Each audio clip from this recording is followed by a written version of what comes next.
اعوذ باللہ من الشیطان الرجیم بسم اللہ الرحمن الرحیم۔ قارون کون تھا؟ حضرت ابن عباس رضی اللہ تعالی عنہ فرماتے ہیں کہ قارون موسیٰ علیہ السلام کا چچا زاد بھائی تھا، اور ابراہیم نخعی، عبداللہ بن حارث بن نوفل، سماک بن حرب، قتادہ، مالک بن دینار، ابن جریج رحمت اللہ علیہم کی بھی یہی رائے ہے۔ ابن جریج نے اس کا نسب بھی بیان کیا ہے، قارون بن یسحب بن کاہث، جبکہ موسیٰ علیہ السلام بن عمران بن کاہث کے بیٹے ہیں۔ ابن جریر نے کہا ہے کہ اکثر اہل علم کا یہی قول ہے کہ وہ موسیٰ علیہ السلام کا چچا زاد تھا، اور بن اسحاق کے قول کی تردید کی ہے کہ وہ موسیٰ علیہ السلام کا چچا تھا۔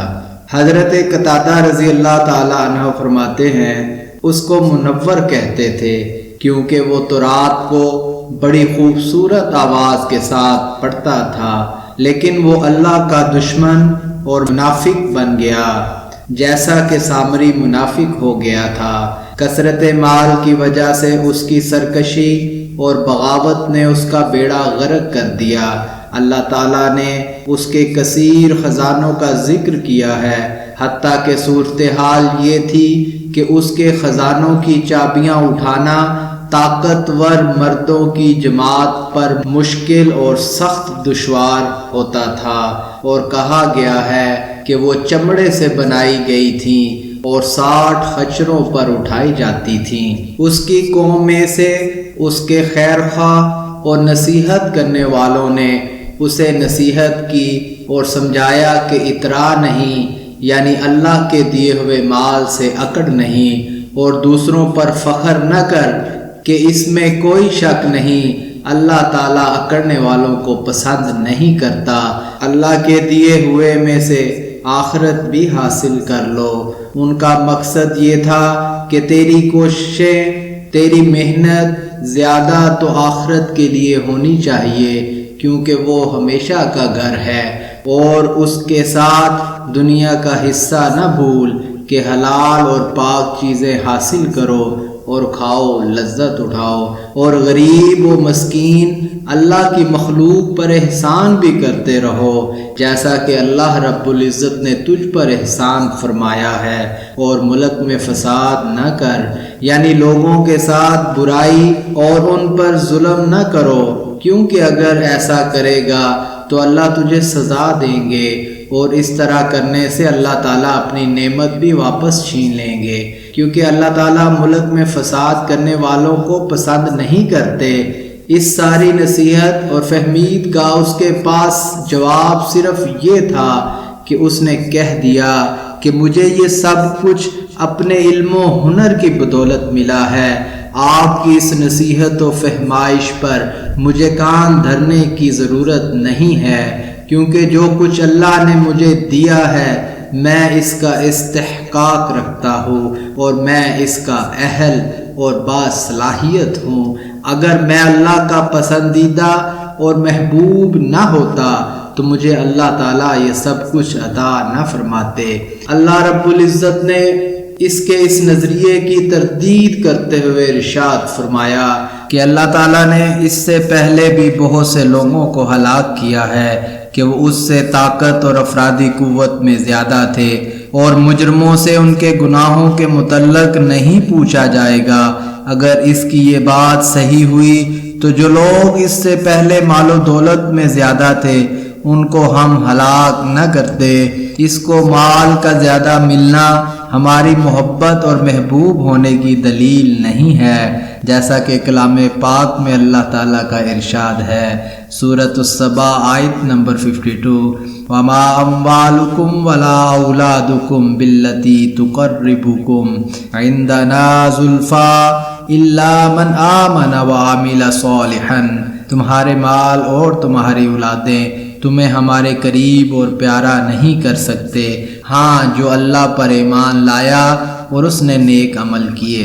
قارون نے ایک بدکار عورت کو کچھ مال اس شرط پر دیا کہ وہ لوگوں کے سامنے موسیٰ علیہ السلام کو کہے کہ تو نے میرے ساتھ ایسا ایسا کیا ہے، کہا جاتا ہے کہ اس عورت نے یہ بات کہہ دی تو آپ پر ڈر کی وجہ سے کپ کپی طاری ہو گئی۔ آپ نے 2 رکعت نفل نماز ادا کی، پھر اس عورت سے اس بات پر قسم اٹھوائی اور پوچھا کہ تو نے یہ بات کیوں کی ہے؟ اس عورت نے جواب دیا کہ یہ کام مجھ سے قارون نے کرایا ہے۔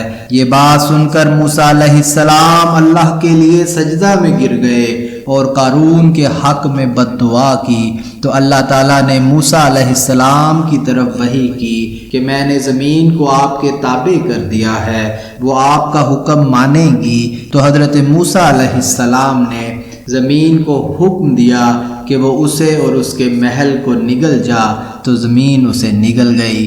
بعض مفسرین نے یہ بھی کہا ہے کہ قارون پوری شان و شوکت اور اپنی زیب و زینت کے ساتھ اپنی قوم کے سامنے آیا اور اپنے لاؤ لشکر اور خچروں میں گھرا ہوا، جن پر خزانے کی چابیاں لدی ہوئی تھیں، اور فاخرہ لباس پہن کر موسیٰ علیہ السلام کی مجلس سے گزرا، اور حضرت موسیٰ علیہ السلام پہلی قوموں کے عروج و زوال کے حالات و واقعات سنا کر قوم کو واعظ کر رہے تھے۔ جب قارون کو لوگوں نے دیکھا تو بہت سے چہرے اس کی طرف متوجہ ہو گئے۔ موسیٰ علیہ السلام نے قارون کو بلایا اور اس سے پوچھا کہ اس نے ایسا کیوں کیا ہے۔ قارون نے جواب میں کہا، اے موسیٰ، اگر تجھے نبوت کے ذریعے مجھ پر فضیلت حاصل ہے تو مجھے مال و دولت کے لحاظ سے تجھ پر فضیلت ہے اور برتری حاصل ہے۔ اگر آپ چاہیں تو باہر نکلیں اور بد دعا کریں، اور میں آپ کے لیے بد دعا کرتا ہوں۔ پس موسیٰ علیہ السلام باہر تشریف لائے اور قارون بھی اپنی قوم کے ساتھ باہر آیا، تو موسیٰ علیہ السلام نے فرمایا کہ پہلے تو بد دعا کر۔ قارون نے کہا میں بد دعا کرتا ہوں۔ پھر قارون نے موسیٰ علیہ السلام کے لیے بد دعا کی جو قبول نہ ہوئی۔ پھر موسیٰ علیہ السلام نے کہا اب میں دعا کروں؟ اس نے کہا ہاں۔ موسیٰ علیہ السلام نے اللہ تعالیٰ سے عرض کی کہ یا اللہ، زمین کو آج میرے لیے فرما بردار کر دے۔ اللہ تعالیٰ نے موسیٰ علیہ السلام کی طرف وحی نازل فرمائی کہ زمین کو میں نے آپ کے لیے مطیع کر دیا ہے۔